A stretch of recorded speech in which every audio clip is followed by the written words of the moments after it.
الحمد لله وحده والصلاة والسلام على من لا نبي بعده وعلى آله وصحبه ومن تمسك بسنته إلى يوم الدين وسلم تسليما كثيرا أما بعد. As we continue in this tremendous book entitled Fataawa al-Hamawiyyah al-Kubra by the great Imam Shaykh al-Islam Abu al-Abbas Taqiyuddin Ahmed ibn Abdul Halim ibn Abdul Salam ibn Taymiyyah al-Harrani al-Dimashqi al-Numayri, the one who died al-Mutawaffa Sanat 728, one who died 728 after the migration of our Prophet ﷺ, with the time now is 7:53 p.m. Thursday, March the 16th, 2023. Where on the Islamic calendar, technically it is the night of Jumu'ah or Masa al-Jumu'ah or Laylat al-Jumu'ah. The 24th of Sha'ban, inshallah. I hope this is the correct date. The year 1444 after the migration of our Prophet ﷺ. We were talking about the statement of the great Imam Abu Nu'aym al-Asbahani, Sahib al-Hilyah, Hilyat al-Awliya. Your father, Shaykh al-Islam Taymiyyah, rahimahullah, had cited and used numerous statements from great scholars of our religion. Scholars that are held in high esteem with the people of truth, the people who hold on to declare Islam with its proper understanding and its proper belief, and those who ascribe themselves to the Salaf, those who ascribe themselves to the Messenger of Allah, who is the Imam of the Salafiyyin. And he, alayhi salatu wasalam, he is its leader. And the one who originated Salafiyah is Allah, subhanahu wa ta'ala. The Imam of Ahl Sunnah, as we know, is the Prophet alayhi salatu wasalam. He is the head of all A'imah. He is the head of all mankind. And he will be the master of the human beings on the day of resurrection. And by him, meaning after Allah, Allah will make the Messenger of Allah sallallahu the reason for the day of resurrection to start, to show that he is Sayyidu Waladi Adam alayhi salatu wasalam, that he is the leader of all the children of Adam, which Allah has given and granted to him that high status, alayhi salatu wasalam. But those who follow him and those who follow his chosen companions, those who will traverse that blessed path, from them, like we said, are these great scholars. The great scholars in which Shaykh al-Islam deemed them to be people who are revered, honored, and held in high esteem in the hearts of the people who want to hold on to the pure Orthodox Islam. وقال Abu Nu'aym, and like we said, his name was the great Imam Abu Nu'aym al-Asbahani, in that tremendous book that he entitled Hilyat al-Awliya. Notice that his belief was exactly how the companions believed. The companions of the Prophet, alayhi salatu wasalam, he believed, and he was teaching the people, of those who came after him, to embark and stay firm upon that same path. Where he said, فَمِمَّا اعْتَقَدُوا أَنَّ الْأَحَادِيثَ الَّتِي تَثْبُتُ عَنِ النَّبِيِّ عَلَيْهِ الصَّلَاةُ وَالسَّلَامُ فِي الْعَرْشِ وَاسْتِوَاءِ اللَّهِ يَقُولُونَ بِهَا وَيُثْبِتُونَهَا. And this is what we mentioned last class. We don't need to reiterate, but just to read it quickly. He said, from what they believed, and he's starting with the first generation that the Messenger of Allah praised, the Sahaba. And those who followed them, as we know, are called the Tabi'een. The Tabi'een, those who follow the companions. He said, from what they believe, that the narrations that have been affirmed upon the Prophet ﷺ in regards to the throne of Allah, fil arsh, and Allah ascending. He said they verbalized it, meaning they said it with their mouths, and they affirmed it, without any takyif, without saying how it is, and without any tamthil, nor resembling it with the creation, or resembling Allah with the creation, nor tashbih, nor resembling Allah with the creation.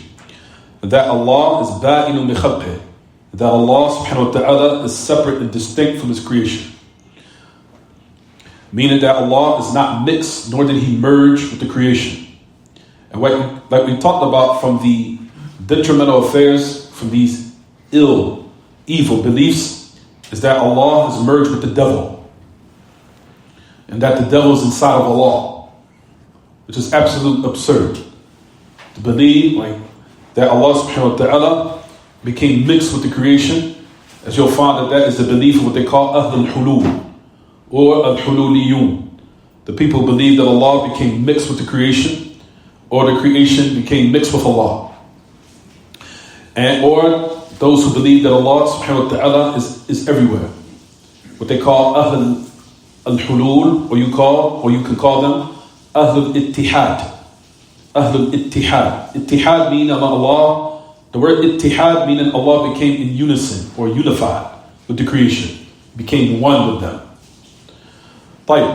We talked about how the great Imam Ahmad ibn Hanbal, Imam Ahl Sunnah wal Jama'ah, that he said, rebuttaling this evil belief, that he said, if this was the case from the standpoint of a so-called logical or rational argument, that would necessitate that Allah has become one with the devil. And that Allah became one with the devil, or the devil became one with Allah. Or, if you said that Allah was within the creation, meaning that the shayateen have become within Allah, or Allah has become within and mixed with impurities, and within the devil and the shayateen. But hasha wa kalla, of course, we know that these affairs are all absurd. That's the reason why you'll find that the hearts of those who truly believe what is clear and correct reject these notions. So he goes on to say, Abu Nu'aym al-Asbahani, صفحة 467. 467. He said, وَأَنَّ اللَّهَ بَائِنٌ بِخَلْقِهِ, that Allah is separate and distinct from His creation. وَالْخَلْقُ بَائِنُونَ مِنْهُ, and that the creation is separate and distinct from Him. Meaning Allah is above, and the creation is where the creation is. And that they're separate and they're not merged together, nor are they what? Unified. Listen to what Abu Nu'aym al-Asbahani goes on to say, لا يحل فيهم ولا يمتزج بهم. He has not become halun fihim. He has not become unified with them, nor is he mixed with them. Now Abu Nu'aym al-Asbahani says, وهو مستوى على عرشه في سمائه دون أرضه وخلقه. That he subhanahu wa ta'ala, that he is above the throne and that he ascended above it, above his heaven, meaning above the arsh. And we know that the arsh is where everyone, فوق السماء السابعة, it is above the seventh heaven.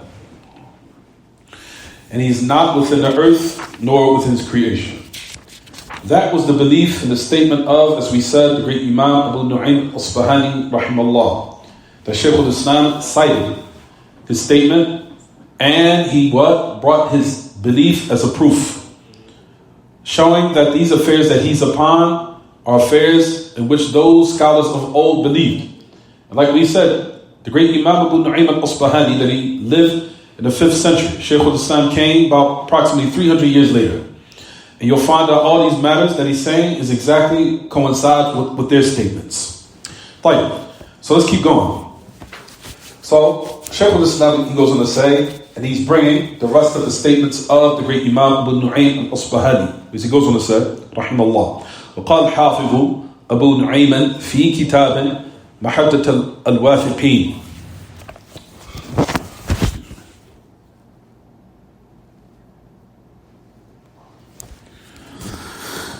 محجة الواثقين ومدرجة الوامقين، تأليفه وأجمعوا أن الله فوق سماواته عال على عرشه مستوى عليه لا مستول عليه، كما تقول الجهمية إنه بكل مكان، خلافا لما نزل في كتابه أأمنتم من في السماء أن يخسف بكم الأرض فإذا هي تمور.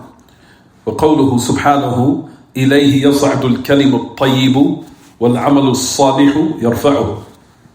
وقوله سبحانه الرحمن على العرش استوى له العرش المستوي عليه والكرسي الذي وسع السماوات والأرض وهو قوله تعالى وسع كرسيه السماوات والأرض وكرسيه جسم والسماوات السبع والأرضون السبع عند الكرسي كحلقة في أرض فلا وليس كرسيه علمه كما قالت الجهمية بل يوضع كرسيه يوم القيامة لفصل القضاء بين خلقه كما قاله النبي عليه الصلاة والسلام وأنه تعالى وتقدس يجيء يوم القيامة لفصل القضاء بين عباده والملائكة صفا صفا كما قال سبحانه وجاء ربك والملك صفا صفا وأنه تعالى وتقدس يجيء يوم القيامة لفصل القضاء بين عباده فيغفر لمن يشاء من مذنبي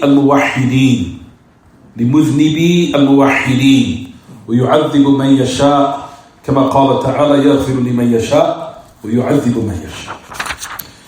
So the great Imam, he goes on, Shaykh al-Islam Ibn Taymiyyah, to convey or cite the statement of the great Imam Abu Nu'aym al-Asbahani. He had another book that was entitled Mahajjat al-Wathiqeen wa Madrajat al-Wamiqeen. They said his ta'leef, meaning a book of his. He said, وَأَجْمَعُوا, that they had a consensus. What does the word ijma' mean? What they were united upon, what they gathered upon, what they unanimously believed without any differing between them. He's talking about who? Who's he referring to in this statement? The Sahaba.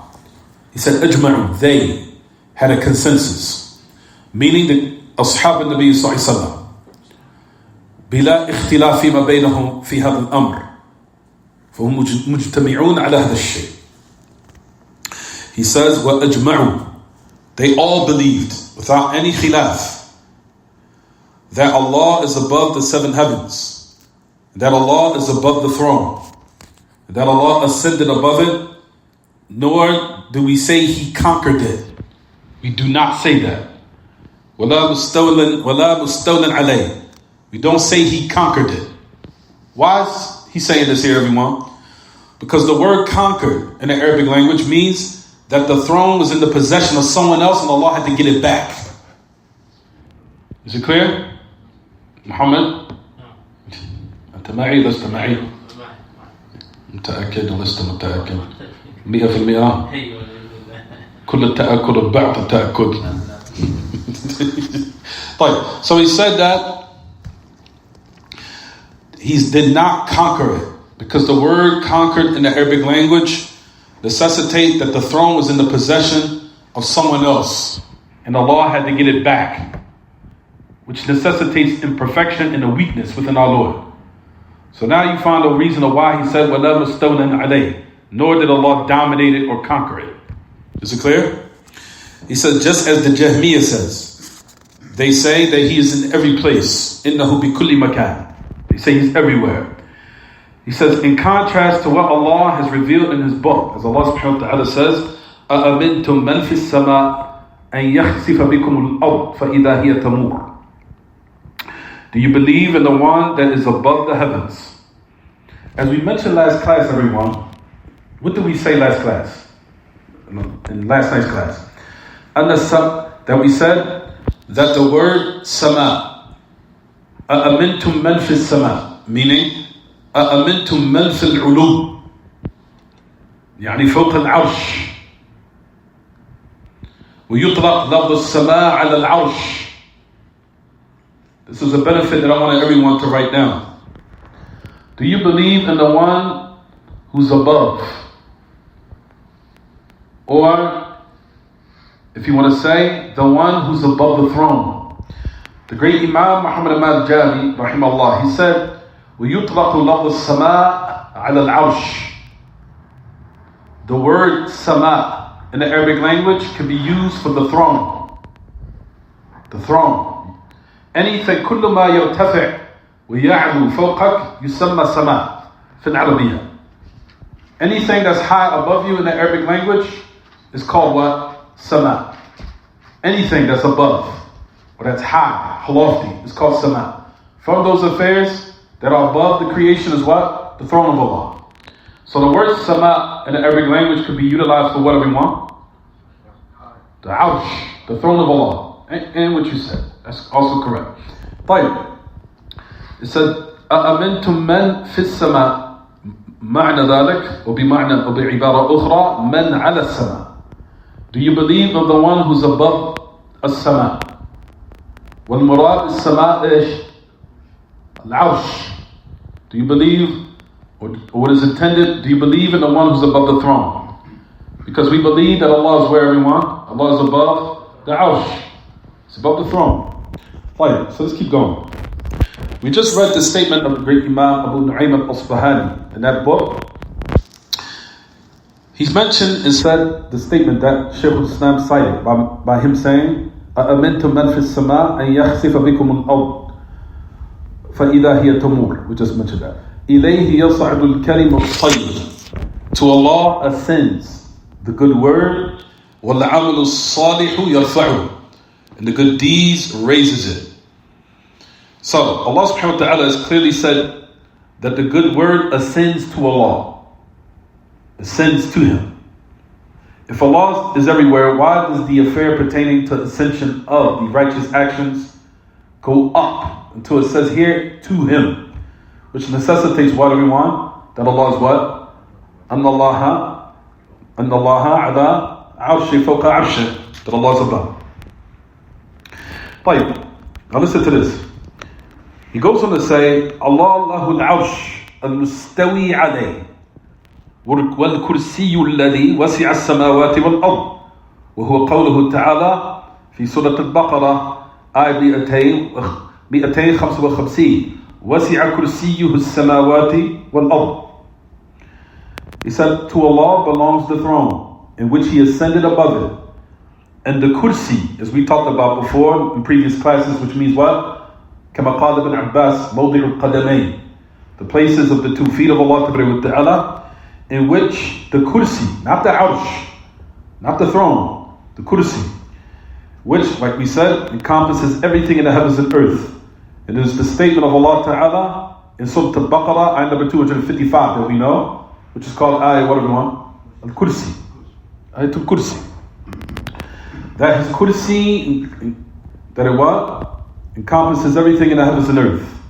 Encompasses everything in the heavens and the earth. Now listen to what he says. We're going to explain this. And the kursiyuhu jism. We'll talk about that in a second. We'll explain that. It has to be هذا يحتاج إلى شرح. We're going to explain that. والسماوات السبع والأرضون السبع. The 7 heavens and the 7 earths. عند الكرسي كحلقة, in comparison to the kursi. So listen what he says.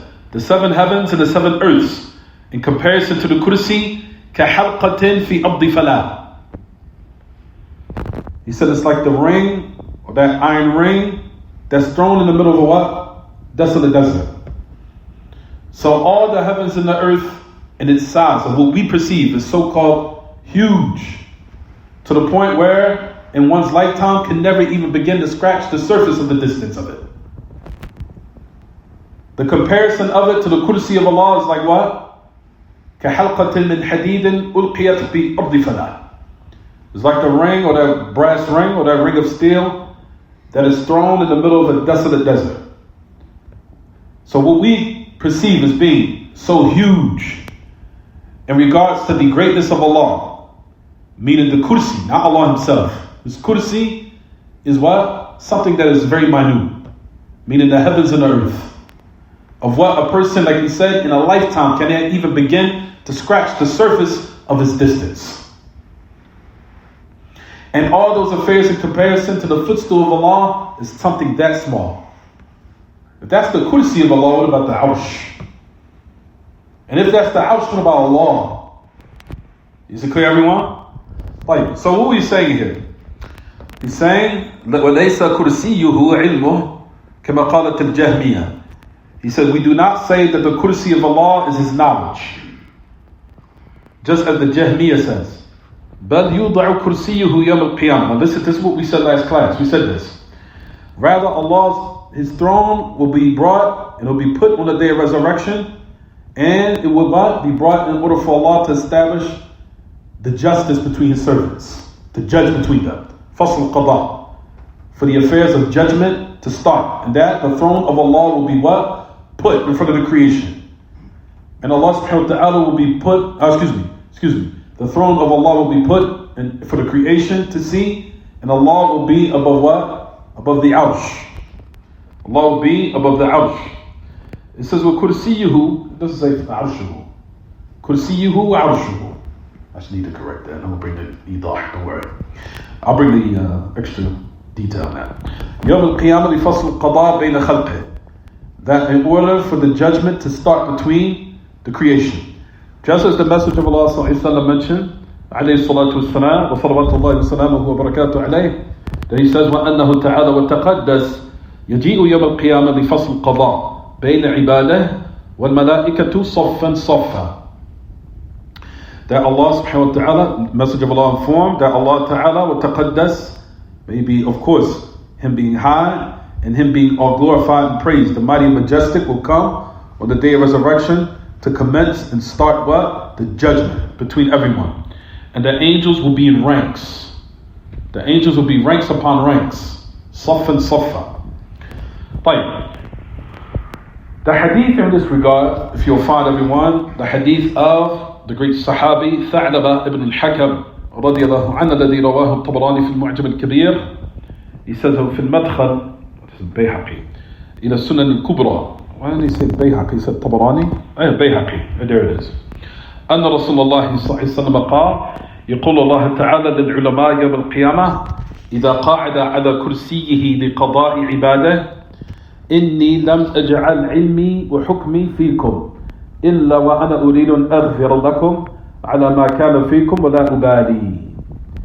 You'll find there's a narration that says that the Messenger of Allah صلى الله عليه وسلم informed, وقد سبق في كلام الإمام ابن أبي زمنين أحاديث وآثار فيها ذكر الكرسي من حديث أنس وبن مسعود وبن عباس وغيرهم.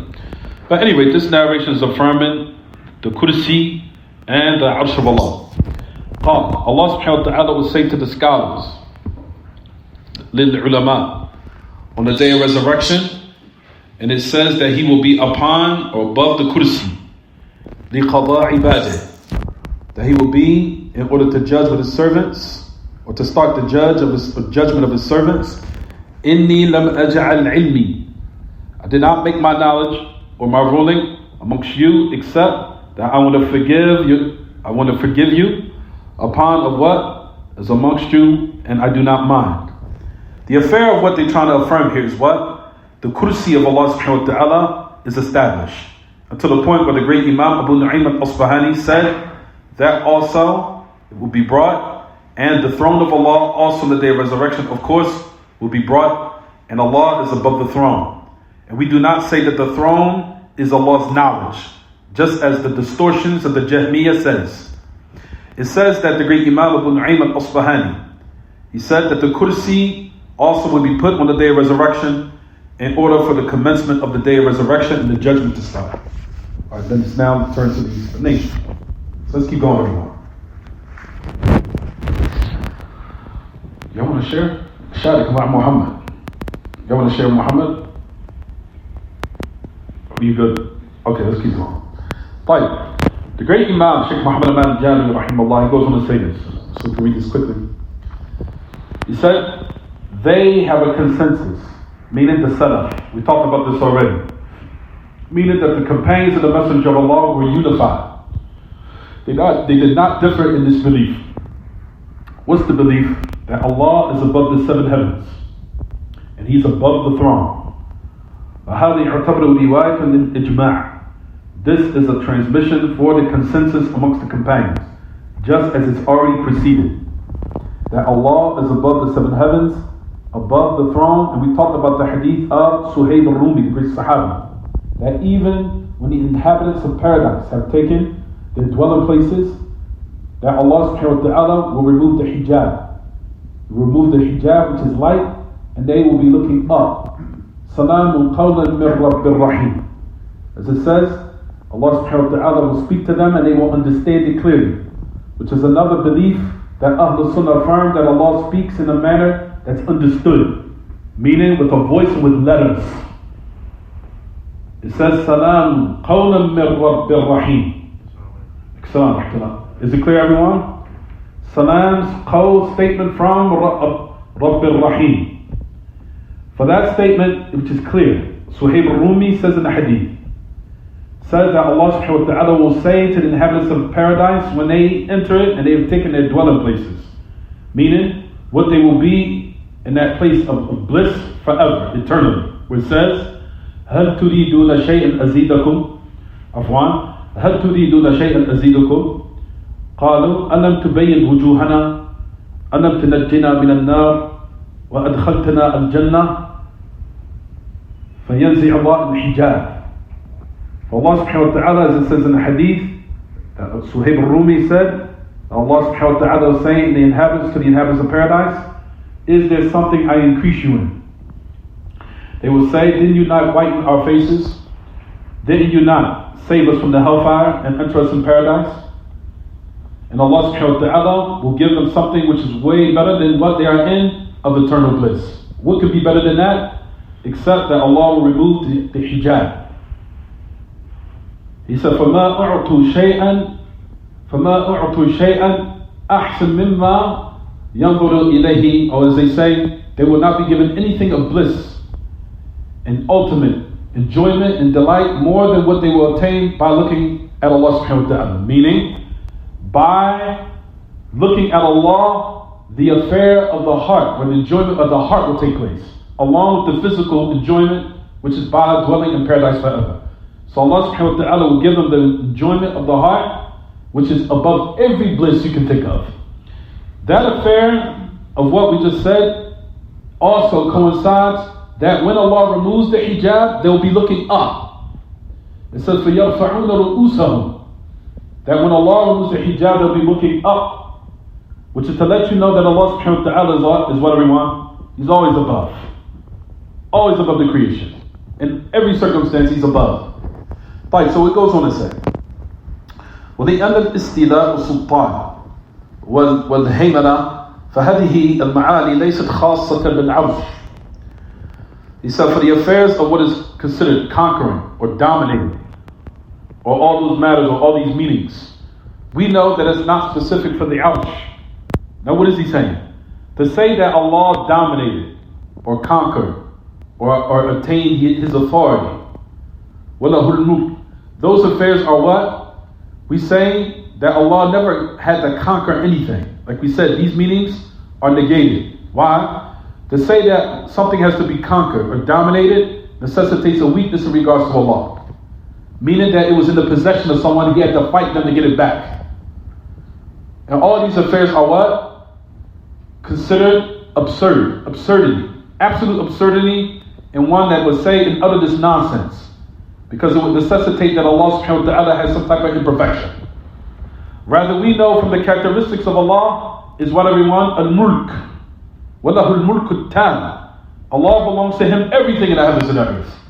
There's never a time except Allah that He is the owner of everything. And everyone and everything belongs to Him. There's never a time from the times where it's out of His possession. And it's out of His kingdom. And it's out of His what? His authority and power. And is now becoming someone else's where Allah had to get it back. This is absolute nonsense. This is pathetic what? Absurdity. In which we mentioned it here. He said what? He goes on to say, وَلَكِنَّ اللَّهَ خَصَّ الْعَرْشِ بِالْإِسْتِوَاءِ لِحِكْمَةٍ يَعْلَمُهَا وَالْإِسْتِوَاءُ عُلُوٌ خَاص بِالْعَرْشِ. However, Allah subhanahu wa ta'ala particularized the throne with ascending above it. After He created the heavens and the earth and everything that was between it, within how many days? 6. For wisdom in which Allah knows, He what? After He created the creation, then His wisdom necessitated, of course, to particularize the Arsh with the characteristic of istiwa, of Him ascending above it. And that's a specific type of ulu. It's a specific type of loftiness that Allah subhanahu wa ta'ala did above the Arsh, of course. So let's keep going. So let's keep going to the other statement. خِلَافًا لِمَنْ نَزَّلَ فِي كِتَابِهِ. الذي نزل في كتابه نزل الله في كتابه. We already mentioned that. Alhamdulillah, we don't have to mention that again. Let's get to the kursi, everyone. والكرسي الذي وسع السماوات والأرض وهو قوله تعالى وسع كرسيه السماوات والأرض. His kursi, of course, encompasses everything in the heavens and the earth. ككرسيه الذي وسع السماوات والأرض موضع القدمين. The place of the 2 feet of Allah, as we mentioned, as it came upon the great Imam ترجمان القرآن الصحابي الجليل عبد الله بن عباس رضي الله عنه وأرضاه. فأعطي هذا الأمر حكم الرفع. They said that Abdullah ibn Abbas, when he said this about the characteristic of the qadamain, the 2 feet of Allah subhanahu wa ta'ala, this particular narration upon Abdullah ibn Abbas takes the hukum or the ruling of a hadith that is ascribed to the Messenger of Allah. Why? Because Abdullah ibn Abbas is talking about the most sacred of all knowledge, and he would never give his own opinion of these affairs. So he goes on to say, وَكُرْسِيُّهُ جِسْمٌ. Is it time already? It is? It's time? تفضل محمد. Oh, okay. I thought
وبعث مقام محمودا اللي وعده.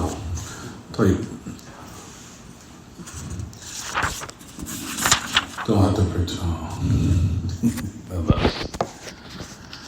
I was going to say to what you're in of knowledge of what you're studying in this regard is better than performing voluntary acts. This is way more beneficial. That's why you'll find that some of the Salaf, when from them was an Imam Ahmad, that it was either an Imam al-Awza'i or it was Abu Zur'a al-Razi. It was one of the two. He came to his town. They said that ترك الإمام أحمد ورده لكي يتفرغ لتعلم العلم منهم. That he left off his voluntary prayers so he can enable himself to take knowledge from them when they came to town. They said ترك ورده. That he left off his sunnah and his prayer at night so he could enable himself to take knowledge from them when they came to town. To let you know that the what? The knowledge is way more important than what? The voluntary act. At that particular time. Is it clear, everyone? Jayyid. So, it was either Abu Zur'a al-Razi or it was Abdur Rahman ibn Amr al-Awza'i. And what comes to my mind, it was Abu Zur'a al-Razi. It was Abu Zur'a al-Razi. طيب. What it says is, in this regard, everyone, let me stop that. Okay, alhamdulillah. It says the kursi is jism. Kursi is a what? It's a jism, meaning that it's makhluq. It's makhluq. It's created. It's created. And he's using this to say that it's not knowledge. Because we know knowledge is not something that's what? Exactly. It's not something solid. So the Jahmiyyah used to say that the kursi of Allah is what? Is knowledge. So they removed it from it being an affair that's established, of being from the makhluqat of Allah, to something that's considered basically something intangible. Because that was from the affairs that the Jahmiyyah utilized in order to negate that Allah is where, everyone? Above. So they twisted the meaning by saying, oh, kursi doesn't mean an actual kursi, it means knowledge. All of that in order to flee away from that Allah subhanahu wa ta'ala is above the creation. So that's basically what he's saying here. Is it clear, everyone? So make sure you keep a note of that. It's very important. Right, so it says, السماوات السبع والأرضون السبع. That the seven heavens and the seven earths. What's the delil for the seven earths? And I'll give you guys a clue. Surah Talaq.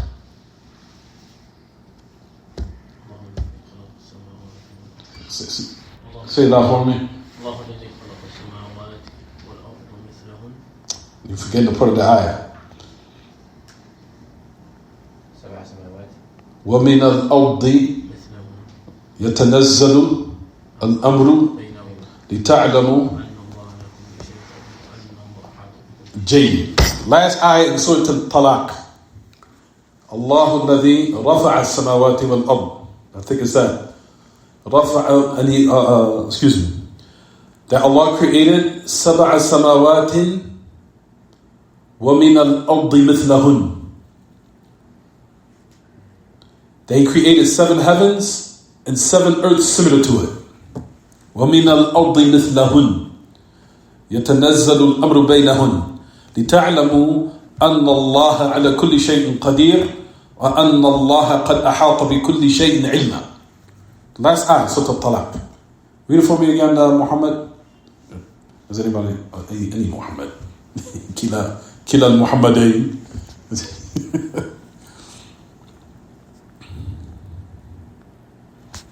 You found it yet? We almost finished the lesson, alhamdulillah. Just tell me when you found it, inshallah. Right, so let's keep going. So there's seven earths, and in comparison to the kursi, it's like the halqa. It's like the ring. In comparison of these great vast, like we said, heavens and earth, as we mentioned about half an hour ago. In comparison to the kursi of Allah, it is like the ring that is thrown in the middle of a desolate desert, as we said. To let one know that the affairs of the heavens, despite of what we perceive of how vast it is, and huge it is, and how the affair, you found it? Tafadal.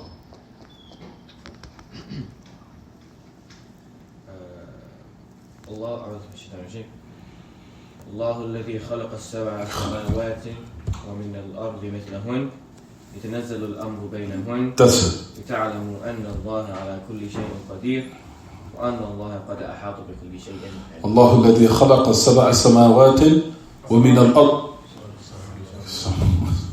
I wish I would have to teach the Muslims, brothers, the adab of the salam. The salam is everywhere. Sometimes, and this is not towards anyone specifically. They say that a certain times where the salams is disliked. It's disliked, not haram. It's disliked. And that's in the midst when a person is speaking. When a person is talking and speaking, they're addressing the people. Assalamu alaikum. It's like, wow, bro. You understand what I'm saying? No. So now I have to stop myself, and it's a form of interruption. Because we know that replying to the salams is what? It's obligatory. But giving the salams is what? It's highly recommended. It's not wajib. But replying to it is what? It's obligatory. So, just brothers, and this is why I keep emphasizing to all of everyone, all the Muslims, take in consideration what's taking place around you. Take consideration your brothers, your sisters, the masjid, and things that are going on around you. You have to have a sense of, as they say, especially these days and times, your surroundings. Especially on the streets. Don't you have to always be aware of your surroundings? You have to be aware of people, surroundings at all times. And that even applies to when you enter the masjid. Take consideration that there's a person teaching, and I think, I'll just leave off giving some lunch for a minute. Let me just pray my 2 rakats and sit. You understand, everyone? Fine. So we keep going, as mentioned, and say the last part. It said, لَيْسَ كُرْسِيُّهُ عِلْمُ. That, we mentioned to say that the kursi is not the knowledge of Allah. It says you'll find that there's an other that's not been affirmed upon the great Sahabi Ibn Abbas. That you'll find that the Jahmiyyah try to utilize, and he say it's a weak narration. They say that the tafsir of the kursi is knowledge. وَلَكِنَّهُ لَمْ يَثْبُتْ. It's not been affirmed, nor is it authentic. The kursi, as we know, is jismun وَهُوَ الَّذِي وَسِعَ السَّمَاوَاتِ وَالْأَرْضِ. Meaning it's makhluq. It's something in which Allah subhanahu wa ta'ala has created. It is above, of course, the heavens. And that affairs that we established and explained momentarily, that it is bigger than the heavens and the earth. So that proves clearly that it is what? Something created. That Allah created. The kursi is makhluq, from the makhluqat of Allah. It's a creation from the creation of Allah. بَلْ يُوضَعُ كُرْسِيُّهُ يَوْمَ الْقِيَامَةِ فَصْلُ الْقَضَاءِ. Let's finish this quickly because we're almost done. That we know on the day of resurrection it will be put, and Allah subhanahu wa ta'ala, of course, will start the judgment between His servants. He said, just as with the message of Allah informed, and of course, when it comes on the day of resurrection, Allah will now judge between them, and the angels will be in ranks upon ranks. He says, يَجِيءُ رَبُّكَ. As we know, the ayah is Surah Al-Fajr. Allah subhanahu wa ta'ala says, وَجَاءَ رَبُّكَ وَالْمَلَكُ صَفًّا صَفًّا. That your Lord will come on the day of resurrection, and the angels ranks upon ranks. It says, It says, لِمَا كَانَ الْمَجِيءُ مُحَقَّقًا عَبَّرَ بِالْمَاضِي. Of course, in regards to what is considered in the ayah, notice Allah subhanahu wa ta'ala used what type of verb? In the past. To let one know that Allah subhanahu wa ta'ala has that affair of full awareness and knowledge, and that it will definitely happen. مُحَقَّقًا. So it's an affair that will definitely what? Take place, and it will actualize. And with Allah, that affair is already carried out, because it's definitely for sure it will come. Fine. So he goes on to say, the last part, we'll finish. فَيَغْفِرُ لِمَنْ يَشَاءُ مِنْ مُذْنِبِي الْمُوَحِّدِينَ. That Allah subhanahu wa ta'ala will forgive whom He wills from the sinners of those who are upon Tawheed. مِنْ مُذْنِبِي الْمُوَحِّدِينَ. He will only forgive for the sins of those who die upon Tawheed. He said those who are upon the monotheism of Allah. They were the only ones that will what? That will receive His mercy. Either, now look what the great Imam Muhammad Manjami says. إِمَّا بِشَفَاعَةِ الشَّافِعِينَ بِإِذْنِهِ وَإِمَّا بِمَحْضِ رَحْمَتِهِ وَفَضْلِهِ. Either by the intercession of those who intercede, by the permission of Allah, or by the pure mercy and virtue of Allah, or is bound. We talked about the hadith of Abu Sa'id al-Khudri, the great Sahabi. Sa'd ibn Malik ibn Sinan, that's his real name. Abu Sa'id al-Khudri, we know Abu Sa'id is his kunya. His real name is what do we want? Sa'd ibn Malik ibn Sinan, the great Sahabi. And that hadith, which is Mukharrajun fi Sahih Muslim, the Prophet ﷺ said in that long hadith about the day of resurrection, what will happen? It says, وَشَفَعَتِ الْمَلَائِكَةِ وَشَفَعَتِ الْمُؤْمِنُونَ وَشَفَعَتِ النَّبِيُّونَ حَتَّى لَمْ يَبْقَ إِلَّا أَرْحَمَ الرَّاحِمِينَ فيقبض الله قبضة فيخرج منها أقواما لم يعملوا خيرا قط قد عادوا حمما. As it says in the narration, that the angels will intercede, and they will only intercede for the people of Tawheed, the people who died and they had even an Adam's weight of faith, where they were still considered people of what? Monotheism, people of Tawheed, people of Iman. The Prophet ﷺ said that they will be saved either by the shafa'ah of the malaika, or the shafa'ah of the mu'minun, or the shafa'at al-nabiyyun, either by the intercession of the angels, either by the intercession of the believers, or by the intercession of the prophets. As we know, they said, now listen to this part. There, in this narration clearly indicates that some of the people of Iman, some of them will be in the hellfire. Because the only people that will be removed out of hellfire is who? People of Tawheed. That's it. The only people that can be removed out of hellfire is the people of Iman and Tawheed, not the people of Kufr. To let you know that there will be certain people from the Ummah Muhammad that will be where? They'll be in the hellfire. وَالْعِيَاذُ بِاللَّهِ وَمَعَذَ اللَّهِ. May Allah subhanahu wa ta'ala give us refuge. So it says in the hadith, what does it say? That there will be no one left except the Arham al-Rahimi, who's Allah.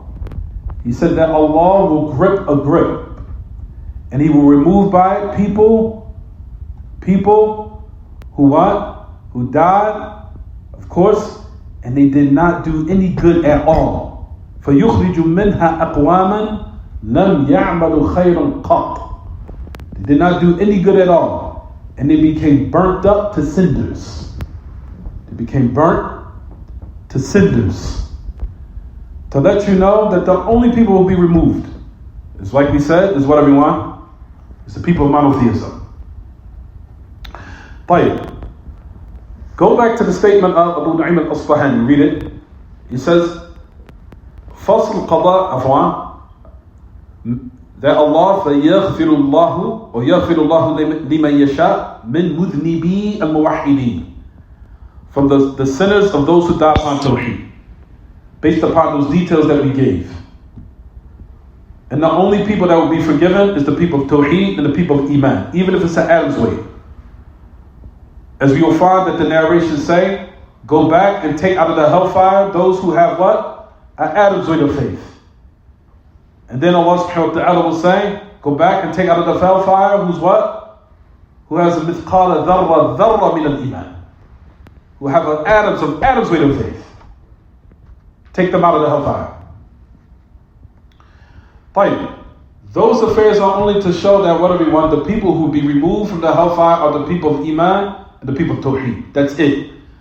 As we said, the hellfire, as you'll find in Shaykh Muhammad Aman al-Jami used to mention in other statements in his lectures, he says, فَيَتَطَهَّرُونَ فِي نَارِ الْمُوَحِّدِينَ. They will have to be purified in the hellfire of the people of Tawheed. As النار, the Ahl al-Tawheed, تطهير لهم ليس سجنا مؤبدا لهم ليس سجنا مؤبدا لهم. That the hellfire is a purification for them, not an internal imprisonment for them. The internal imprisonment is for the people who? The people of Kufr and Shirk. Is it clear, everyone? It's for the people of Kufr and Shirk, not for the people of Iman, even if it's the Adam's way of faith. Is it clear? Right, so let's read this and conclude the lesson. So it goes on to say, وَيُعَذِّبُ مَنْ يَشَاءُ يُعَذِّبُ مَنْ يَشَاءُ مِنْ عِبَادِهِ إذا كان هؤلاء العباد من عصاة الموحدين الذين ماتوا على التوحيد يعذبهم تعذيب تتطير. We'll talk about that in a second. وأن نارهم تبيد وتفنى ويكون مآلهم إلى الجنة هذه عقيدة أهل السنة والجماعة. I think that's probably recorded and messed up. هذا خطأ. لا عنده خطأ مطبعي. طيب, it says that the servants of those who died upon Tawheed, meaning those who were the disobedient Muslims from the people of Tawheed, they did not make proper Tawbah. If they die upon Tawheed, they will be punished a punishment. Then they will be made fresh again. What does that mean? There's a narration that comes in the Sahih, everyone, that the person will be brought, or those who are the last. And he say, it comes in the hadith of Jabir ibn Abdullah radiyallahu anhu. He said that the affairs of the people, the sinners that will be burnt to cinders, they will be brought out and they will be put in the river of life. They will be put in the river of life and then they will sprout out and grow. He said, فَتَنْبُتُ كَمَا تَنْبُتُ مَحَبَّةُ السَّيْلِ or حَبَّةُ السَّيْلِ. Excuse me. He said they will grow and sprout out just as what pertaining to what you understand and how the plants, when they grow, to sprout out. Meaning they will have to be what? Purified, and then after they have burnt up the cinders, they will have to be put in the river of life and they will have to be brought back to life. And then they will be brought, and then Allah subhanahu wa ta'ala will allow them to enter paradise. Why? Because the paradise is Darul Tayyibin. It's the affair or the dwelling place of those who are wholesome, where they have to be purified of any filth. You can't enter paradise and you're upon shirk, which is the ultimate filth. You can't enter paradise and you're upon democracy, demokratiya. You can't enter the hellfire, you're upon LGBTQ. You can't be in the enter paradise and you're upon those type of affairs, or you're upon those type of matters thinking that is correct at all. Those matters, as we said, everyone, the person has to be purified of it. Even a person falls into bid'ah, which is also filthy. Person falling into errors in regards to misguidance in their belief, in their aqidah. All those type of affairs of innovative practices and beliefs, a person has to be purified of it before they enter paradise. So if they die in that state, they will die, they'll be in the hellfire until they're purified. Then Allah subhanahu wa ta'ala will bring them out, they'll be put in the river of life, and they'll be in a pure state, and they'll be allowed to enter paradise. Is it clear, everyone? It says, فَتَنْبُتُ كَمَا تَنْبُتُ الْحَبَّةُ فِي حَمِيلِ السَّيْلِ. And I think this is what the narration says when it comes to my mind.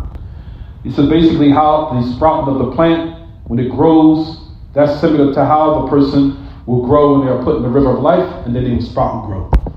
Is it clear, everyone? After they are punished and put in the hellfire, and we'll wrap this up by saying that Allah will forgive whom He wills, and He will punish whom He wills. But it will be with Allah as His will. Or some of them who have committed those acts, Allah might allow them to enter paradise, and He will forgive them. All of it goes back to what Allah wills. Is it clear, everyone? Based upon the aqidah of the Mu'tazila, they say it's obligatory upon Allah to punish the one who fall into sin. They said that is considered justice. He has to do that. And that was some of the affairs that made Abu al-Hasan al-Ash'ari leave the madhab of the Mu'tazila. He said, how can you say that it's obligatory upon Allah to do anything? Who makes ilzam upon man yulzim Allah and yaf'al al-aslaha fal-aslaha bil-ibad? Man yulzim Allah. Who obliges upon Allah to do anything? But anyway, that's something else for another day. We'll stop here, inshallah. Any questions about the lesson?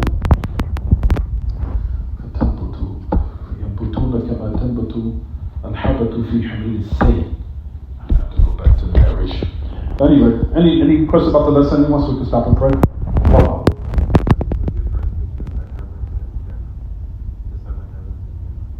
The seven heavens. The seven heavens is the creation. The first heaven, the second heaven, the third heaven, all that's the makhluqat. Jannah is in the highest. It's in the highest of all those levels. Absolutely. Jay, anything else? Anything about the lesson? ما أشكل عليكم شيء. I gotta go back to ينبت كما ينبت أن تنبت الحبة في حميل السيل. I think that's the narration. Go back and check it. I'm sorry. When it came to the regard about the Shaykh, where the Shaykh comes from the Malaika, and then from the believers, and then from the prophets.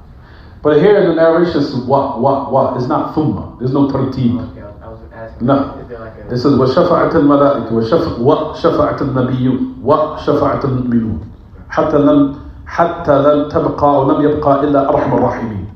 حتى لم يبقى إلا أرحم الراحمين. There's no tartib. This is what and. Anything else? تفضل. When you said the argument about it's obligatory for Allah to punish the slave, was that the argument that Abu Hassan actually had with his stepfather? That's it. Ali al-Jubba'i. That was the argument he had with Ali al-Jubba'i. That was it. That was his stepfather. That's what made him leave the Mu'tazila. As we know, Abu Hassan al-Ash'ari was in the Mu'tazila for 40 years. When he heard that statement from his stepfather, he left. He said, that doesn't make any sense. So it's as if Allah has to. Allah does what He wants. You understand? So that's basically what they're saying. That if a certain does this, Allah has to do that. And he said, that's what it means. He said, الإيجاب معنى الإلزام. من الذي يلزم الله أن يفعل الأصح فالأصح بالعباد؟ من? Who's the one that obliges upon Allah to do anything? You understand? Yeah, that's basically what the affair taking place between Abu Hassan al-Ash'ari, rahimahullah, and Ali al-Jubba'i. Ali al-Jubba'i.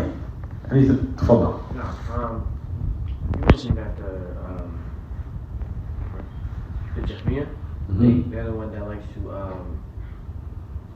say that the kursi is knowledge, just so they can refrain from saying Allah is above. And negate the characteristics of the qadam of Allah, the qadamain. I want to know, where is the obsession? Why are they so obsessed with saying that Allah is not above and Allah is everywhere, and Allah doesn't have feet or doesn't have The ultimate goal of the Jahmiyyah, like we said, the ultimate goal of them was nafi jami'i sifat. Ultimately, Jahmiyyah, the ultimate goal was atheism. Is atheism, ilhad, tam. Because once you negate all attributes, that's once إذا كانت الصفات كلها منتفية صار معدوما كأنك تعبد معدوما. They still call themselves Muslims, right? No, the majority of, and that's what goes back to the poetry. Majority of, or a lot of the ulama al-Ansar believe that they were kuffar. Over 500 of them. As Ibn al-Qayyim mentions his poetry in Nuniyah. He said, وَلَقَدْ تَقَلَّدَ كُفْرَهُمْ 50 فِي 10 من العلماء في البلدان اللالكاء حكاه عنهم بل حكاه قبله الطبراني. He says in Nuniyah, he said, وَلَقَدْ تَقَلَّدَ كُفْرَهُمْ 50 في 10 500 من العلماء في البلدان. He's talking about the Jahmiyyah. But they said that they were kuffar. That's why the majority of the scholars of Ahl Sunnah believe that they were kuffar. However, the Imam Ahmad said that in regards to the a'yan, he used to make takfir of the head of the scholars from amongst them, where he used to be cautioned as far as in regards to the common folk from amongst them back then. That's the same thing in regards to Rawafid of today. Same thing. You'll find that the great Imam Shaykh there, he even mentioned and said that. He said that. He said the Rawafid, you got to be careful. He said, of course, generally we could say they're kuffar, except for those who don't believe that Ali was the final prophet. He said, you'll find from amongst them that don't believe that. They believe that the Prophet ﷺ was the final prophet. If they believe that, and they negate those other affairs that remove them from the fold of Islam, from the other things and other atrocities that they believe, then we say that they're Muslim, the common folk, from amongst them. He said, but if they say that no, Ali is the one that deserves to be worshipped, Ali is the one that should have been the prophet, Ali is those are the ones who consider kuffar, from amongst the Rawafid. Is it clear? So he gave detail. He said, just be careful. So that's the same thing in regards to what Imam Ahmad said about the Jahmiyyah. He said, كَانَ يُكَفِّرُ الْأَعْيَانِ مِنْهُمْ, that the heads from amongst them used to declare them to be kuffar. The common folk from amongst them, he was very cautious. He said from amongst them, he used to what? Pardon them. But the Jahmiyyah, generally, you find the hukam that they declared them to be outside the fold of Islam, because their affair was extremely dangerous. Extremely. Anything else, anyone? We'll stop here. صلى الله وسلم وبارك على نبينا محمد وعلى آله وصحبه. سبحانك اللهم وبحمدك أشهد أن لا إله إلا أنت أستغفرك.